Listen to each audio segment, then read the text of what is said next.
programme has been a bit of a slow burner to start with over the last couple of years, and it's really only now that we're getting to the point where we've actually got people who can really demonstrate the kind of good things that can come out of the kind of knowledge transfer interactions that Alan's been talking about in the last part of his presentation. And I would genuinely like to thank every single person in the room, particularly our speakers, for volunteering their time and giving you guys who aren't involved in these projects the best overview you'll ever get of what's involved. I'm going to give you the programme-wide overview now, but obviously the really important people are the people who are going to come after me. So, very briefly in this presentation, we're going to have a quick chat about what the programme actually is, where it derives its funding, because without that, obviously, it wouldn't exist. The achievements so far, which are mainly going to be illustrated by the companies that very kindly have volunteered their time to speak.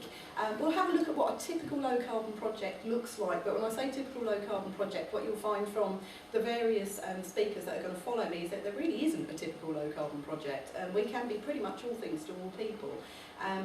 We'll have a look at the kind of costs that it takes to get involved, what the benefits are to the various partners, and importantly, how would you like to apply? And I think one of the advantages that we have now, and I did mention this in that the kind of barriers to interaction between businesses and universities is that universities are these kind of huge amorphous entities that there's a tiny door in the front, and unless you know which corridor to walk in when you go through that little tiny door, you may not find the person that you need to speak to. We have a foolhardy way of finding the person that you need to speak to. And obviously we'll have a quick chat about who can participate. So, what is the Low Carbon KEEP programme?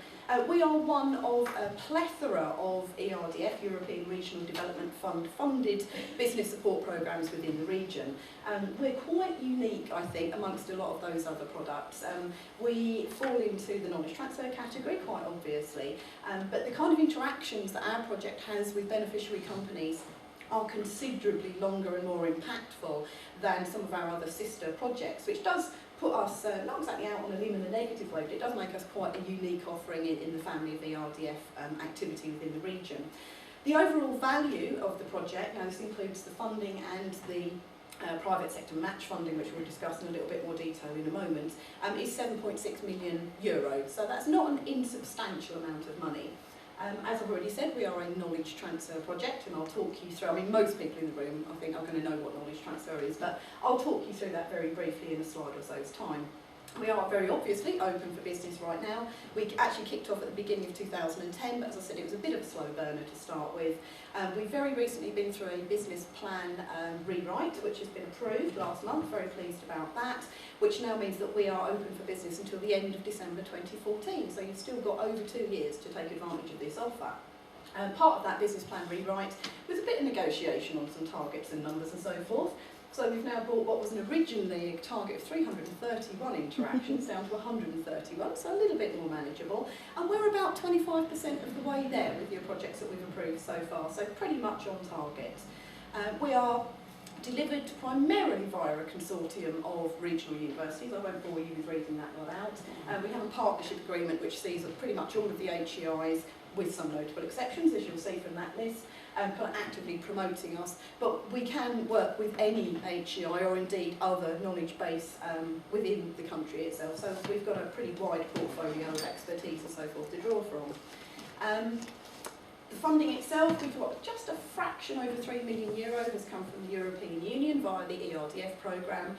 Worth saying that in this region there is about €110 million of ERDF money sloshing about.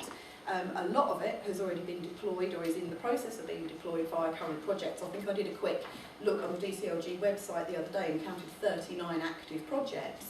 So if you're a business in the room today and Low Carbon KEEP may not necessarily be for you, please don't rule ERDF out entirely. There's a lot more activity going on out there. So of that 110 million, we've got 3 million. But if we're really successful, I may go back and ask for some more. EDA, as you all are all aware, the old Regional Development Agency is no longer with us, but we do still name check them. They very generously gave us just over £200,000 right at the beginning of the project. And of course, as is familiar with most European funds, you don't get something for nothing, as it were. So this is a match-funded programme. So if we manage to spend all of our EU funding, we will be levering in just over £4.5 million worth of private sector income, which is no mean feat, but when we have a look at the spend figures to date, you'll see that we're actually not doing too badly at all. So far, the 33 projects that have been approved represent just over, I think it's 37.25 years worth of knowledge transfer. And that in itself is quite an impressive figure. The total investment, so that's the grant funding and the private sector match, and some match funding from the universities, which is why these figures don't necessarily all add up. So total investment of around about 1.7 million. Just under £700,000 worth of that has been drawn down as grant, or as allocated as grant. And I think probably one of the most impressive figures that there is on this presentation is that we've got just under £900,000 worth of match funding coming from private sector companies. So that means, yes, we are living in difficult times at the moment, but there are organisations out there who have seen this opportunity, grasped it, and obviously a subset of those guys are going to be talking to you after I am, grasped it with both hands and are willing and happy to put their own funds towards it. So I think that's some quite nice validation on our part. I promised you a very brief idea of what knowledge transfer is, if you don't know about it already. Basically, knowledge transfer is a three-way partnership. You've got two primary partners: the business, which has a distinct need for some format of expertise, skills, sometimes facilities as well. You have the knowledge base, which is in a position to be able to provide those skills and so forth. But this isn't consultancy. This is very much a two-way flow of information. And again, I'll cover very shortly what the various benefits are to the various partners, and that will kind of encompass that two-way flow. Now, you've got those two entities. The conduit that sits between those two entities is what we call in the jargon the associate. It's basically somebody who's usually got, the rule of the game is it's MVQ level 4 or above, but we're usually talking about people who have got at least an undergraduate degree, and we do have some colleagues in the room who are PhD level qualified colleagues working in these roles. So you really do get an awful lot of bang for your buck in those kind of circumstances. So the associate is hired by the knowledge base, usually a university. They're effectively seconded to work within the business itself. So if the business starts at 7:30 in the morning, so does the associate. This person really is embedded into your organisation, functions as one of your employees, but brings with them all of their own skills and expertise, and is that important conduit for all the skills and expertise from the knowledge base itself. If you're a very small company, one of the advantages of this is that you don't carry the liability for employing that person, so you can avoid all the admin and potentially some of the costs associated with that. So that's what a typical project looks like. Obviously, a lot of this detail is going to come out as our partners in the room talk to us about their experiences. Normally in this presentation, I'll run through a whole pile of case studies, but I'm incredibly lucky to actually have living case studies in the room with us.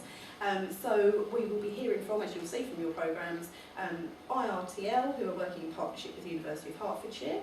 We have Quality Solicitors, Fisher Jones Greenwood. The guys from there will be joining us a little bit later. They couldn't make it for the start of the event. They're working in partnership with the University of Essex. And we have three companies: Phoenix Product Development, Glazing Vision and Calax Electronics, who are working in partnership with Anglia Ruskin. So across all of those presentations, I hope you'll get kind of the full breadth of what activities have taken place, some of the variables that we've been able to accommodate. In terms of low carbon, don't panic. Does anybody remember Challenge Annika from kind of like the mid-80s? Yeah, there's some smiles going on. I won't wear the flight suit, but we have a kind of Challenge Carolyn Marler situation going on with low carbon. The carbon savings that we're looking for, the two tenets of what one of these projects has to look like is, yes, there does have to be a low carbon component, and absolutely there has to be knowledge transfer, but don't let the low carbon thing put you off. As I say, we have challenged Carol and Marla. Come to us with an idea and we will find a carbon hook to it. Some of the projects, we've got some very explicitly low carbon projects talking to you in the room today. But there is an awful lot of variance here. We can be looking at carbon savings within the business itself, so that could be fairly simple resource efficiency activities, and obviously with that carbon saving comes a monetary saving. Or it could be via the customer base, and we've got some very good examples of that kind of ripple effect outward of the carbon savings with the projects that are going to be talking later on this morning. Typically, the launch of a low carbon product. Don't quote me on this, but I don't care if you run a factory with the heating on all summer and the windows open. If you're producing a really decent low carbon product, the carbon savings are going to come from the deployment of that product. So we've got quite a lot of variability there. I've probably actually talked through most of those project ideas. More interestingly, you're going to find out about projects later on. So the benefits to the business, fairly obviously, they gain access to expertise that they simply wouldn't have access to otherwise. Real kind of value-added type activity. They get the benefit of the full-time associate, although that person doesn't have to be full-time if that's an issue. And they also get roughly half a day a week support from an academic in whatever the area is that the project is orientated around. And that support carries on whatever time of year it is, or hasten to add. We don't do seasonal support on this project, it's when you need it. And as I've said, there's no liability for employing that associate, so if you're a very small organisation, that might appeal. For the knowledge base, and again coming back to this issue, this is a two-way flow of information. To the knowledge base, these projects are absolutely fundamental. It gives them the opportunity, it gives these large academic or research institutions an opportunity to really see what their particular activity, their specialism, looks like at a ground level. It enables them to put knowledge and theory into practice. Now, this doesn't mean that you're going to be experimented on if you're an SME, but it does mean from the knowledge base that it is absolutely intrinsic to their understanding of where their research is going. It adds to the teaching knowledge and so forth. I think there's an argument that it can help to move towards kind of higher levels of employability for students and so on and so forth. And to the graduate, I don't know if anyone here has got children who are very recently graduated or about to graduate and are looking for jobs. It is quite a difficult environment out there. I really, really wish when I finished my undergraduate degree that I knew about these programmes. In fact, I'm quite upset, and at some point I may become an associate myself, because some of the projects we get are incredibly interesting.